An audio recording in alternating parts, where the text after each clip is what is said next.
Well, hello and welcome to Between Movements Podcast episode 13, where I am going to be talking more about the topic of classical improvisation. And today I'm excited because I'm actually going to be reading the first chapter of my dissertation, which is linked in the description below. For those of you who are listening to this on Spotify or Apple Podcasts, I'm going to be including the visual diagrams on my YouTube channel, so head over to Josh.V.Music if you want to see some of the charts and things that will be included. It's basically a little mini book I wrote on the topic of classical improvisation. It's about 40 pages in length. So it's not a super long book or anything, but it has a nice overview. I'm going to explain certain concepts as I go through, and I go into historical examples, some of the history of improvisation, how it was taught. I include some scientific studies that actually did brain scans on both performers and audience members, gauging the difference between brain activity in memorized versus improvised music, some performers who still use improvisation, and most importantly, what can be done with modern institutions, the modern university system, and how it can make its way back to including improvisation as part of the curriculum for music students.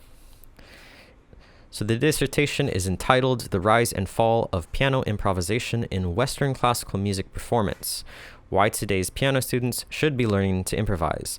And this was prepared for my Doctoral of Musical Arts in Piano Performance.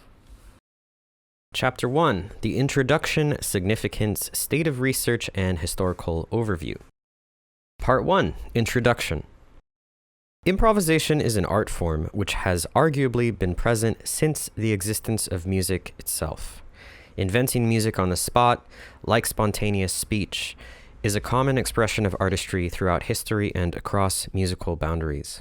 While improvisation has maintained its importance in jazz, classical organ music, and the music of many Eastern cultures, this dissertation will focus on the presence of improvisation as acceptable performance practice within the tradition of Western classical music. At several points in history, this musical tradition was encouraged and even expected to be a regular part of a musician's life, and yet in the classical musician tradition of the 21st century, improvisation is rarely, if ever, heard from the concert stage, nor is it regularly included in the general education of the conservatory student. Part 2, Significance.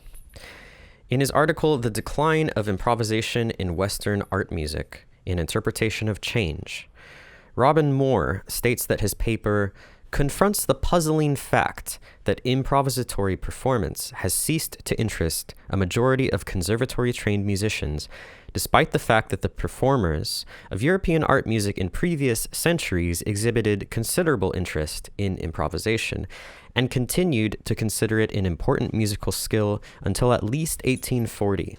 He goes on to pose the question, if the great masters like J.S. Bach, Mozart, Beethoven, Johannes Brahms, Franz Liszt, Robert Schumann, Felix Mendelssohn, and countless others regularly improvised and trained their own students to improvise, then why do so many modern performers completely neglect the art of improvisation? This is an important question to ask, since the answer to this question yields profound implications for an entire culture of musical education and performance. For over a century, classical music improvisation has been the exception to the norm because this question has not been asked enough and has not been sufficiently answered. Many universities, conservatories, and music schools do not include improvisation as part of the required curriculum, which is a deviation from what was historically seen as an essential part of public performance. Furthermore, the lack of improvisational instruction among music schools violates the requirements of the National Association of Schools of Music, a major determiner in music curricula across the board in the United States for institutions of higher education.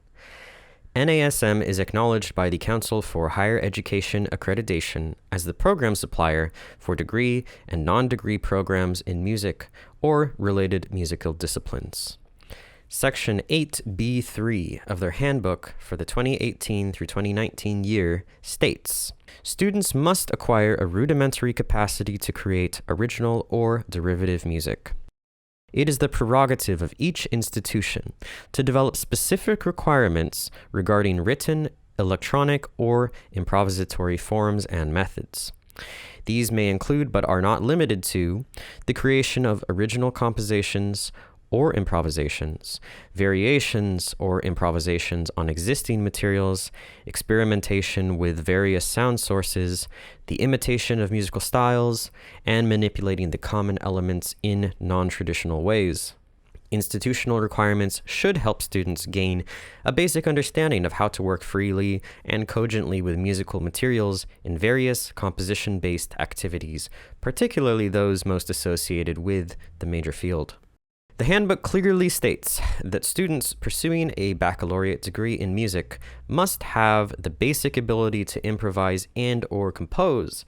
However, the majority of American institutions of higher music education do not require that these skills be prominently taught in courses for music performance undergraduates, and some do not offer improvisation at all to classical performance majors. This is perhaps because of the sentence in the above-mentioned quote from NASM stating that it is up to the institution to develop these specific requirements. Improvisation requirements for classical performance majors are the exception to the norm, even among the world's top conservatories, such as Juilliard, which is clearly at odds with the above statement from the NASM handbook. Part 3. State of Research. The College Music Foundation published a report entitled Transforming Musical Study from Its Foundations, a manifesto for progressive change in the undergraduate preparation of music majors. This was published in 2014 and revised in 2016, that expresses concerns at the failure of colleges to amend their curriculum and practices in order to comply with NASM's criteria. This project took 18 months to complete and included faculty from the music schools of 8 major U.S. universities. According to this study, there have been repeated calls for change to ensure that musical curricular content and skill development remain relevant to music outside the academy. The academy, however, has been resistant, remaining isolated and, too frequently, regressive rather than progressive in its approach to undergraduate education. While surface change has occurred to some extent through additive means, that is, simply providing more courses, more requirements, and more elective opportunities, fundamental change, that is, in priorities, values, perspectives, and implementation has not occurred. In this 28-page-long manifesto, improvisation is mentioned over 50 times, with repeated emphasis on the lack of education and instruction, specifically in the area of classical performance. In another quote from the manifesto, one of the most startling shortcomings in all of arts education is that too many music students graduate with little to no experience in the essential creative processes of improvisation and composition. The manifesto clearly states that the goal of the task force is not to put improvisation and/or composition above the role of musical performance or analysis, but rather to level the two disciplines, since improvisation allows for a level of, quote, intimacy, meaning, and understanding that are not possible when interpretive performance is the lone mode of engagement. Although schools have been slow to adopt these changes, hopefully these issues will receive greater attention in the coming years. If universities do not change, the College of Music Task Force states they run the risk of increasingly lower enrollment, as graduating high schoolers will look elsewhere to receive instruction that provides current and relevant skills that may be applied in the 21st century music industry. Part 4. Historical Overview. In order to begin understanding why classical improvisation is so important, one must begin with the history of European instrumental music. The Renaissance, and especially the Baroque period, saw a rise in the commonality of instrumental performance, in addition to vocal performance, which had dominated most music of the Middle Ages. This rise in the innovation and development of instruments and instrumental performance directly coincided with the prevalence of improvisation. It is during these times that basso continuo and the use of figured bass rose to great prominence. In this compositional method, the bass line is written, with no other notes provided. Instead, numbers or figures beneath the notes give the performer enough information to realize the intended harmony. How these harmonies were played during the Baroque era and which melodic patterns, ornaments, or embellishments were used is extensively discussed in musical treatises such as Michael Praetorius's Syntagma Musicum from 1618 and J.A. Herbst's Musica Moderna Pratica from 1653. Many modern performance editions of Baroque works do not show the original figured bass at all, but provide a full, realized score. These are often blandly written and blindly played verbatim by music students who do not understand the historical context of the original works. It is important to note that modern piano renditions of early music works are written down by editors, and not all editions are created equal.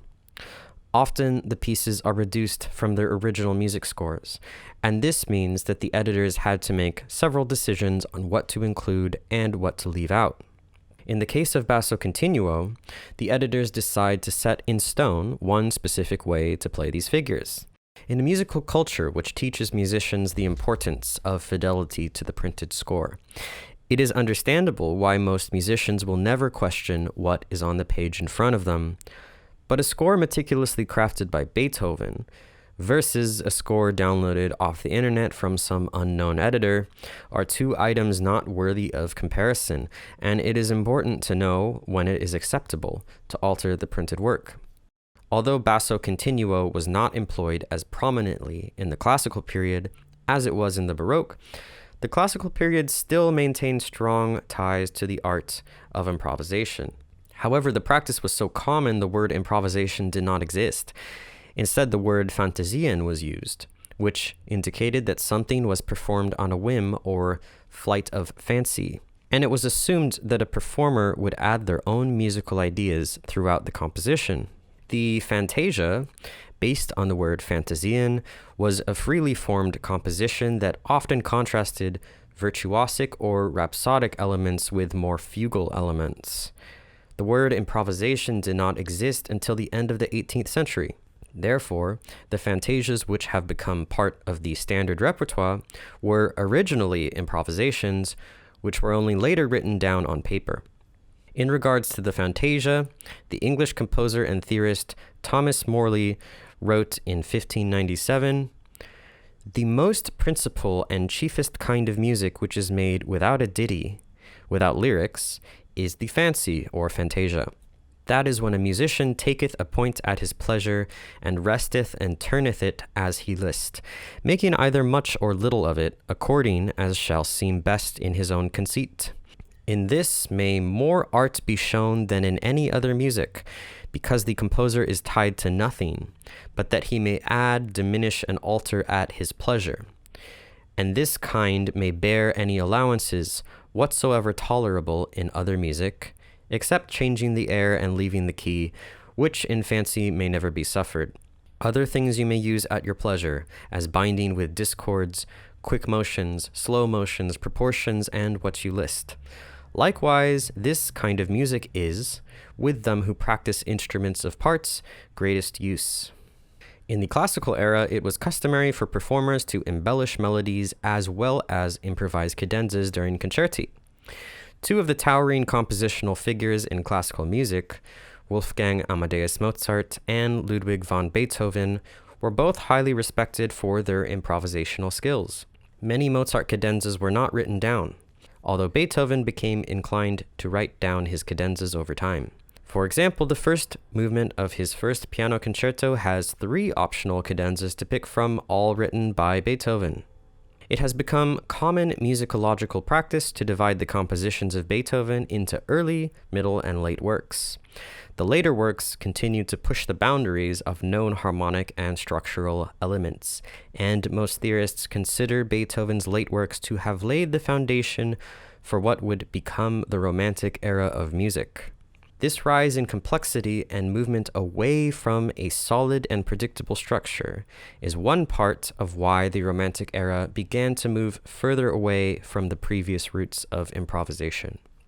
Although the Romantic era experienced an evolution in the length, precision, and specificity of musical direction found within the musical scores, the the great composers of this era did not neglect improvisation at first. Chopin, for instance, was widely known for his improvisations, which he based on a wide variety of thematic material, including Polish airs, folk songs, themes from earlier composers, or from divine mass music when he was employed at the Visitek Church. Much has been written on the improvisations of Chopin, but it is interesting to note that even non-musicians were particularly drawn to his improvisations as a key element of his playing. The following quote from poet Heinrich Heine describes not only the quality of his improvisation, but the fact that this was one of the primary aspects of his individuality as a musician. Yes, one can admit that Chopin has a genius in the full sense of the word. He is not only a virtuoso, he is also a poet. He can embody for us all the poesy which lives within his soul. He is a tone poet, and nothing can be compared to the pleasure which he gives us when he sits at the piano and improvises. Chopin was far from the only Romantic-era pianist/composer who would improvise in public. Franz Liszt was also renowned for his virtuosic episodes at the keyboard, and many of his works also originated from improvisations. The author Joseph Horowitz states, "No less than his contemporaries, Liszt would extemporaneously prelude before pieces, modulating to a new key, setting a new mood, and his recitals might climax with improvisations on themes supplied by the audience." A major shift in the general sentiment towards improvisation began to arise during the last half of the 19th century, however. New Grove Dictionary says, "The early 19th century witnessed a meteoric rise in the popularity of improvisation, and then its near extinction post-1840. Critics began to criticize the sensationalism, triviality, and superficial nature of the improvisations of many performers. They argued that musical depth was being sacrificed in order to show off technical prowess." The following quote, also from New Grove, further explains the shift in public perception towards improvisation. And in many ways, this is the view that is still predominantly held among classical music circles today. Other factors leading to the eradication of public improvisation included the rise of the performer as interpreter, and the divorcing of composition from performance, the concomitant ascendancy of the work concept, itself inimical to the notion of music in flux, so vital to improvisation, and an evolution in musical technique away from bass-oriented syntactical structural outlines towards more melodically, generically, or programmatically conceived frameworks which loosened the inner thread that previously had held much extemporized music together. A very dense, complicated quote with a lot of complicated words. But this quote describes the changing role of composition towards the later half of the 19th century. There was an increasing desire for originality of expression, harmony, structure, and melody. Romantic composers such as Anton Bruckner, Gustav Mahler, and Richard Strauss dedicated much of their compositional output to long-form epic works that are well over an hour in length, with complex musical themes interwoven throughout the work from start to finish. Richard Wagner is a famous example of a composer whose operas can span several hours in length.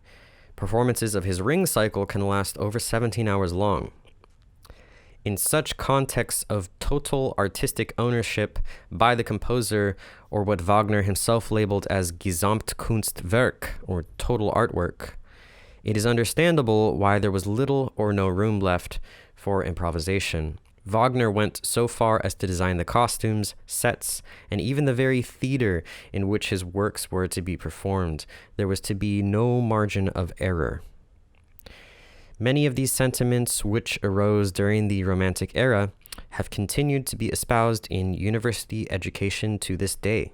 The role of interpretive playing is taught as the foremost skill of a classical performer, and there is consequently a great fear of playing the wrong notes or of messing up. It should be noted, however, that the viewpoint of absolute fidelity to the score is still relatively new in the broad span of musical history. Given that improvisation has played such an important role throughout the centuries, the question remains as to whether or not classical performers should still improvise during concerts, and whether or not musical education institutions should teach the art of improvisation. That's the end of Chapter 1. In Chapter 2, I'm going to be talking about various approaches to improvising on stage with examples of performers who still perform and improvise to this day. Later, I'll be going into scientific research, including things like brain scans, which documented not only the performers, but the audience members, and track the effect of memorized versus improvised music on the human brain. I found it to be pretty fascinating. There's going to be some case studies on ways that improvisation has been implemented. So those will be in upcoming episodes, and I hope to see you on the next episode of Between Movements.